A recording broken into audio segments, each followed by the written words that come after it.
And good morning. Thank you very much again for being with us for another session of our Sangha with your servant Radha Charandas.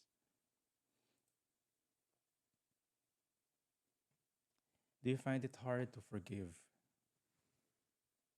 Or do you unnecessarily forgive someone repeatedly and make them comfortable to repeat their mistakes to you? Ang hirap pag ganun, eh, no? You forgive and forget, pero inulit-ulit sa'yo yung mistakes. Kasi unnecessarily, patawad ka lang na patawad. We'll learn more about this topic sa ating Bhagavad Gita session. But first, we should start our invocation so we could be in the proper mood of the study of the Srimad Bhagavad Gita, paying respect to the acharyas, to the teachers.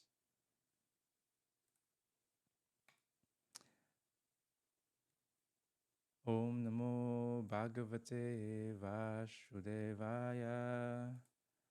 Om Namo Bhagavate Vasudevaya. Om Namo Bhagavate Vasudevaya.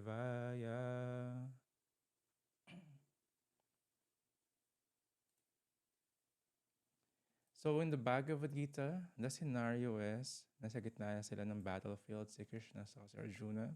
Si Arjuna is trying to give arguments para hindi na siya mag-king part ng war. Gusto na lang niyang mag-escape, pumunta sa forest, mag-meditate. Iwanan na yung mga weapons niya. Hindi na ako soldier. Ang dali no? Ang dali mag-escape. So, a lot of us have experienced this kapag ayaw na natin. Gusto lang natin mag-quit. Nakalimutan na natin kung gaano kahirap yung ginawa natin para mapunta sa sitwasyon na yan. A lot of people are praying for that situation din sa buhay nila. Pero tayo, kayang-kaya natin bitawan. Not just yung mga status or work, but also relationships. The friendship na meron yung isang tao, madali niyang bitawan because feeling ko na wala na yung spark. Or hindi pala ako ready. So, ganun kabilis bitawan. So, si Arjuna gusto niya bitawan yung pagiging soldier niya. Main soldier dun sa war. Because may mga arguments siyang binigay. First, he was so compassionate. Ayaw niyang pumatay, naawa siya. Lalo-lalo na nakita niya yung mga kamag-anak niya, yung mga friends niya sa opposing party. Second, sabi niya, paano ako mag-e-enjoy? Sila yung papatayin ko eh. Sila yung gusto kong kasama mag-enjoy pag nanalo tapos wala pala akong magiging associate sa party, sa celebration. Kasi sila yung nakalaban ko. Yeah, valid point. And third na argument ni Arjuna, ayaw niya mag-incur ng scene. Kasi papatayin niya yung mga tao. Yung beliefs niya, kapag pinatay ko to, pag pinatay ko sila, magkakaroon ako ng karma. So we will read text 36 to text 38 of the Srimad Bhagavad Gita. Sin will overcome us if we slay such aggressors. Therefore, it is not proper for us to kill the sons of Dhritarashtra and our friends. What should we gain, O Krishna, husband of the goddess of fortune? And how could we be happy by killing our own kinsmen? O Janardana, although these men, their hearts overtaken by greed, see no fault in killing one's family and quarreling with friends, why should we, who can see the crime in destroying a family, engage in these acts of sin? So yesterday, pinag-usapan natin yung example or analogy ng isang soldier na meron siyang court-martial kapag pumatay siya ng isang tao without the sanction ng authority niya. So, ano nga ba yung karma kapag pumatay yung isang soldier? Or yung na-assign ng authority to kill someone? Like death penalty. May karma nga ba yun? There is this thing called the 6 aggressors. Or ito yung mga scenes na subjected para magkaroon ng punishment, death penalty. Hanggang ngayon, medyo may mga traces nito, lalo na sa mga ibang much more strict country who applies yung ganitong law. So, sino ba gumawa ng law, Radha Charan? Most of the laws that we have here in the material world are made by Manu. Kaya meron tayong Manu Samhita. Manu is some progenitor than an important personality. Yung mga living entity na nauna sa atin. And this Manu Samhita discusses yung law of karma. Pag ginawa ng isang taong to, ito yung magiging reactions. Good deeds, ito yung magiging good karma. Ito yung sin na ginawa, ito yung magiging bad karma. Very detailed, very detailed. And through time, dito nag-rely yung mga laws in mankind, laws of mankind. But habang tumatagal din as the Kali Yuga progresses, nag-water down yon. Nagiging yung law subjected na sa bias, perception, or yung mga lawmakers, recent lawmakers, nagiging bias na sila sa paggawa ng mga modern laws. Because of, they want to rule. They want to grab the power. So yung 6 aggressors na to, number 1, the poison giver. If binigyan ng poison yung isang person or group of people, gusto na silang lasunin. Nangyari lahat ng mga to sa Pandavas. It was Bhima who was given poison by the Kauravas when they were younger. Of course, si Bhima, yung kapatid ni Arjuna, is very strong. Ito yung characteristic niya. Hindi siya namatay. Binigyan siya ng poison cake. Sobrang dami. Inubos nga niya lahat. Yung capacity niya to eat is pang 20 na tao or more than pa doon. So, hindi siya namatay. So, check na yun. Checklist nila, diba? Poison giver. Second is one who sets fire to the house.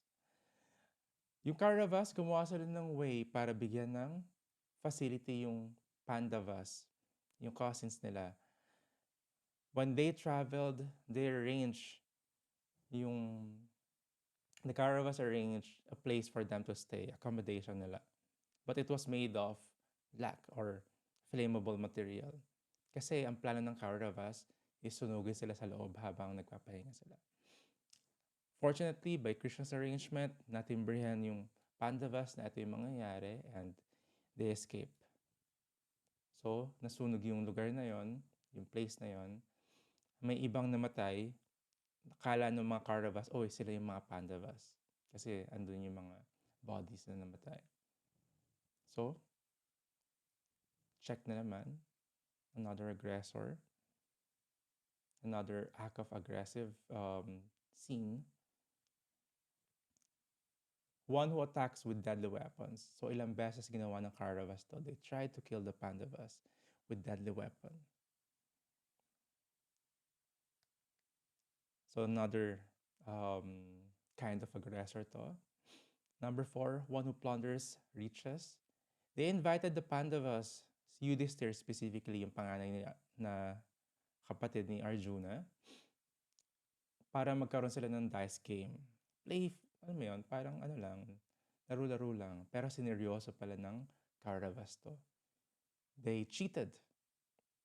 And gumamit yung tito na lang na si Sakuni ng dice na made of bones. And of course, na may trick yon na pwede niya utusan yung dice na yon kung ano yung lalabas na number. So, doon yung nadaya si Yudhisthira. And nasa stake, na-trick nila si Yudhisthira na ilagay sa stake lahat ng properties nila, lahat ng weapons nila, even themselves, even yung asawa nila na si Draupadi. So, connected din siya sa another aggressor, one who kidnaps a wife. Kasi gustong kunin ng Kauravas yung asawa nila ng Pandavas. And 5, one who occupies another's land.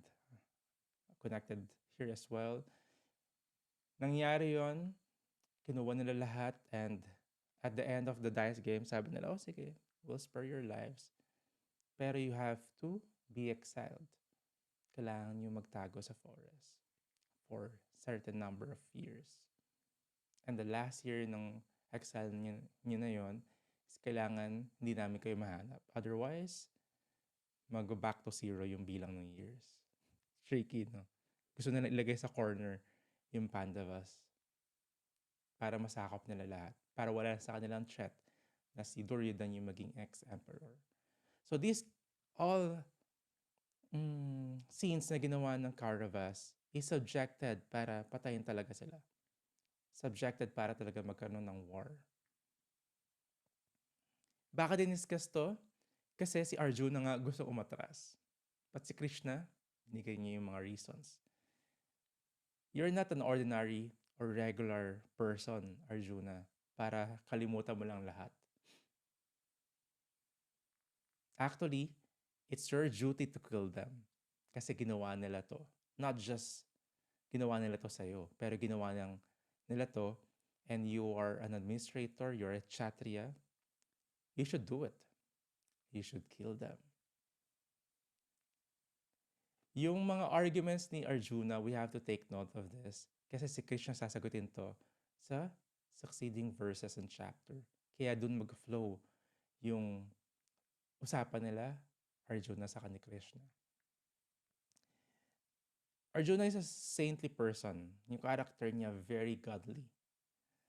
Kaya gusto niya i-deal yung situation just to forgive them. Ayun yung gusto niyang mangyari. Kalimutan na lang natin lahat. Pero hindi nga pwede kasi they are the leaders of this world. Kung gagawin nila yon, the future of this society, of this earthly planet will be ruined. So, hindi rin ordinaryong mga tao yung gumawa ng kasalanan. Sila yung mga so-called rulers, kings. And yung mga dame doon is the leaders of different kingdoms as well. And elders na pwedeng magbigay ng wisdom. Kasi habang nangyari yung dice game, habang nangyari yung gusto nilang hubaran sa Draupadi, all of the people there, pati yung elders, pati yung king, hindi nagsalita. Hindi umarang. Hindi kumontra kay Duryodhan sa gusto nilang gawin. Kaya they're all subjected to be killed in the war. So Krishna is giving this authority, this mission, these orders to Arjuna. Even though nandito yung mga kamag-anak, friends, and mga loved ones mo, ito yung mga ginawa nila. You have to be reminded na hindi sila qualified for forgiveness lang. They should get what they deserve. And actually, benefit nga nila yon kapag pinatay sila. Kasi if a person did all these things, even just one, he is subjected to be killed. Death penalty. Kapag napatay siya doon, actually, benefit nila yon kasi hindi nila sila mag-suffer next life. Clean slate na uli sila kasi nag-suffer na sila this life. Ito yung explanation bakit may death penalty. Hindi magkakaroon ng sin yung gagawa nung death penalty na yon sa sinner. So may kontra na kagad yung argument ni Arjuna. Magkakaroon ng sin pag pinatay sila? No, hindi magkakaroon ng sin si Arjuna. Kasi ito yung mga sins ng mga sinner na to. very qualified sila. Overqualified sila sa death penalty. So, kailangan silang patayin. Duty ni Arjuna to, and it is very disturbing kapag naging coward si Arjuna, umatras siya sa duty na to. Sabi nga ni Krishna, lahat ng fame mo, lahat ng prowess mo, mawawala. Because pag hindi mo ginawa tong duty na to, lahat ng tao will put you into shame. Ikakayaan nila. So that's important. Yung mga duty natin, kailangan natin panindigan. Kung ano yung duties natin. Kung ano yung decision makings na ang ginawa natin, kailangan natin panindigan. Otherwise, we're just like, coward. May mga endearment na sinabi sila Krishna rito and si Arjuna, specifically kay Krishna. He called him Madhava, the goddess of fortune. And Dava is the husband. Ma is goddess of fortune. So, nag-address si Arjuna kay Krishna, Madhava, another name ni Krishna yon, na ikaw yung husband of the goddess of fortune. Don't incite me to fight para i-bring yung misfortune sa akin and to these people. Galing, di ba? Ganon gumamit ng endearment. Napag-usapan natin before na yung communication should have poetry, should have sweetness then. Diba? Hindi lang yung very plain or logical explanation lang. Kailangan may puso. So si Arjuna, ganito rin yung endearment niya. Si Arjuna, also, may mga endearment na binibigay din si Krishna sa kanya, O son of Bharat, O son of Kunti. Son of Bharat, because Bharat, yung isang ninuno nila, isang emperor, very great. So pinapaalala ni Krishna kay Arjuna, galing ka sa line na to, so hindi ka pwedeng maging coward. Kung ganito lang mag-usap yung mga tao, very poetic and very sweet. At ang ganda ng communication, di ba? Kasi lang, hindi na ganun mag-usap yung tao ngayon eh. I don't know if kaya nyo mag-catch up. Ako hindi ako maka-catch up sa mga new generation. Nagkapatulong ako sa mga VBA devotees. Pag nag-uusap yung mga Gen Z, anong ibig sabihin nito? So, yeah, si Carla yun. Diba? Pag meron ka anak na new generation, kailangan mo mag-catch up. Kailangan mo i-google yung mga sinasabi nila. Otherwise, you'll be irrelevant. So, ano yung practice ng devotees, di ba? Kailangan ba mag-confess tayo, tapos lahat ng sins natin mawawala na? Ganun ba yun? Forgive me, Radhacharan, for I have sinned. Okay, mag-chant ka ng 64 rounds. Maghugas ka ng pot sa temple. Magwalis ka ng, and mag-mop ka ng temple floor and outdoor nun. Tapos mag-offer ka ng fruits, mawawala na lahat ng sin mo. Ganun ba tayo magbilang? Devotees doesn't actually do this. Hindi natin ginagawa itong mga activities natin para magbilang ng mga sins or para ma-forgive yung mga sins natin. Yes, kasama yon sa mga benefits if one circumambulate the tulasi, yung sin, even killing a brahmana. Diba? Nandun lahat ng mga benefits na yon. Pero hindi yun yung focus natin. Hindi natin kailangan maging priority yon sa consciousness natin. Gagawin ko to para mawala yung mga sins ko. Hindi yon. Ang goal natin is love for God again. And again and again. Kaya natin ma-remind yung sarili natin. Ayun yung goal. The rest are benefits. Bakit may ganun pa rin sa scriptures? It is for people para ma-attract sila dun sa practice na yon. Start. Ito yung pang-catch sa kanila, pang-hook sa kanila. So, hindi natin kailangan gamitin yun habang nagka-practice tayo. Mag-bow down ako sa devotee na to para mawala lahat ng sins ko. No, mag-bow down ka because you respect that devotee. Because you honor that devotee's services and position. And you honor your position as a servant.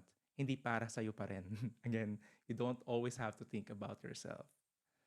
Mag-serve ako sa guru para ganito yung mag-fasting ako kasi ganito yung mangyayari. Gusto ko rin matupad yung wish ko kaya karoon ako ng ganitong austerity. No. lahat ng gusto nating mangyari, ang kailangan ng desires natin and prayers natin is love for Krishna, to serve Krishna, to serve the devotees. Ito yung number one dapat. The rest, tutuloy-tuloy na naman din yan. Pero hindi naman reason din yon para gumawa ka ng maraming kasalanan. Hindi, automatic mawawala na yon. So, kailangan ilagay natin siya sa pinakalikod ng consciousness natin. Yung magbilang ng karma, magbilang ng sins, and magbilang ng mga forgives. Gagawin ko ito pag nasa Holy Dhamma ako, nasa Vrindavan ako, times 100 daw yung benefit. Times 100 din yung karma. Pag inikot-ikot ko tong kandila na to, umikot ako dito sa ganitong holy place, nagbaho ako sa ganito. So, hindi yon. Krishna Prema yung gusto natin. Hindi tayo nagbibilang ng karma. Pero we have to be really, really aware na hindi natin magawa yon. So, bakit natin sinabing forgive and don't forget to destroy or kill your enemy? Wala tayo sa position ni Arjuna para to kill the enemy. Sabi nga nila, don't put the law in your hands. Because ginawa sa'yo ito, ikaw na rin yung gagante. Magiging subjected din tayo sa karma nun. Kasi hindi naman tayo binigyan ng authority para patayin yung taong gumawa sa atin nun. In the law of mankind, di ba, ganun din. Magkakaroon ng karma din yun. Na hindi mo pwedeng sabihin, self-defense, tumatakbo na yung gumawa sa'yo ng sin. Wala siyang weapon, tapos ikaw hinabol mo pa siya. So, hindi siya self-defense. Yung mga mahilig sa or very much detailed sa ganito, like those who have guns and self-defense weapons, inaaral nila yung law kung paano nila magagamit sa self-defense. Yung mga weapons na yon. Otherwise, magiging aggressor na lang din sila. So, if hindi tayo yung tao na pwede magbigay ng ganitong punishment sa mga aggressor, ano yung dapat natin gawin? Of course, by the law dapat tayo kumilos. Kaya devotees are encouraged to follow the law para hindi tayo subjected sa mga ganitong bagay. Di porket devotees tayo, mapatawad lahat ng mga pag-break natin sa law. Of course, meron mga excuses dyan. Pero we don't need to abuse them. So, yun yung important na conclusion doon. So, anong kailangan natin hindi i-forget na i-destroy is yung enemy natin within. Ano yung enemy ng isang devotee, ng isang tao? The lust, anger, and greed. Ito nga yung gates of hell. Ito yung enemy natin. Uncontrolled na mga senses natin. Lust, pwedeng kasira ng buhay natin yon. The greed, yung anger natin. Of course, yung false ego natin. We have to destroy them strategically. If we perform devotional service very sincerely, we perform our sadhana, we have good association. Unti-unti nawawala itong mga to. Naka-cleanse, napipurify tayo sa mga traits na ganito. So we have to also destroy yung tendency natin to sin. We have to be careful ano yung mag-trigger sa atin para makagawa ng mga sins na to. Bago pa pumunta doon, kailangan mo nang stop yung mind. I-pull out yung mind. I-atras yung sarili natin sa lugar na yun. Kung pupunta ka sa association ng mga drunkards, ng mga sinful person, automatic, after some time, ahawa ka na rin. Don't say na, devotee ako, nagkatsanta ko, kaya ko si Maya, kaya ko sila impluensyahan. That's foolishness. And of course, we should destroy our old self. Yung sinful habit na kayang gawin ng old self natin. Old habits die hard nga, sabi. We have to be serious. Otherwise, nothing changes kapag wala tayong effort na ginawa. At the same time, if hindi naman tayo yung nakakagawa ng ganitong kind of aggressor sa ibang tao, may mga small ways tayong nagagawa na kailangan nating i-check sa sarili natin. May mga detailed na activity tayong puwedeng or behavior tayong puwedeng mabigay sa ibang tao na hindi pa subjected para kasuhan tayo by the law or talaga mapansin ng ibang tao, but very subtle, 'di ba? The poison giver. Hindi ka puwedeng magbigay talaga ng poison kasi talagang subjected to be ano ka, mahuli ka ng mga authorities or puwede kang i-demand. Pero puwede kang magbigay ng poison sa mind ng ibang tao by words, the rumors, or yung behavior para maimpluwensya mo ibang tao, para masira yung thinking nila, yung consciousness nila. Very subtle, di ba? I was thinking last night, ano ba yung mga ibang ways para maiwasan din natin yung mga ganito, like others are giving us or bringing up rumors or unnecessary talks about ibang tao, di ba? The low-class conversation, pinag-usapan yung ibang tao. As a practicing devotee, aspiring devotee, ano ba yung mga lines na pwede nating sabihin para maiwasan yun? I was thinking, like, di ba, pwede kayo mag-share din, pwede sa akin ng message, pero I was thinking, yeah, pwede mo sabihin doon sa tao na yun, like, Prabhu, Mataji, or my dear friend, diba? I have a vow sa sarili ko na iiwas ako sa mga ganitong topics. Kung wala yung tao na pinag-uusapan, why talk about them? As a sign of respect, pwedeng totoo yung sabihin natin, pero hindi siya proper. So if you could please respect yung vow ko sa sarili ko, I would really greatly appreciate that. Pero ang sarap ng ice cream na to, no? Sabay to divert ng topic. So that's very respectful. I believe kung sino yung kausap mo na gusto magbigay ng negative vibes na yon is mahahawa din siya. Kasi we are trying our best para maging a better person. Or pwede nang sabihin, I understand your concern. It will be really nice kapag nakausap mo siya in person. I am pretty sure may understand mo rin yung point of view niya and ma-understand niya yung point of view mo pag nag-usap kayo directly. So, it's nice also kasi nasosolve mo yung problem. Tapos sabay, bago ka na uli ng topic. Another is, of course, you can advise them or give a hint na, oy, this person is a good mediator para pag-usapin kayong dalawa kung may certain issue. Or yung taong to makikinig sa kanya. So, pag sinabi mo to dun sa senior niya or much more respected ng tao na to, I think baka mas maayos. And it will save you a lot of endeavor, emotion, and pains kapag ginawa natin yan. So, a lot of ways, thousands of ways para hindi tayo masali dito sa rumors or chismis na to. Destroyer of, consciousness. The one who sets fire to the house. Connected siya dun sa the one who kidnaps wife. Yeah. In short, don't be a homewrecker. In small ways or big ways. Yung house, yung home, yung relationship, kailangan di tayo makagawa ng way para masira yon. Even very subtle. Any shape or form. Diba? Don't try to pretend na we're a listener or a hero. Papakinggan ko lang naman yung hinaing niya sa buhay. Hinaing niya doon sa partner niya. So, if we're not making a way para maayos sila, or hindi mo pinapakinggan din yung kabilang party, it's just like sa'yo binubuhos or sa'yo in-open up. For what?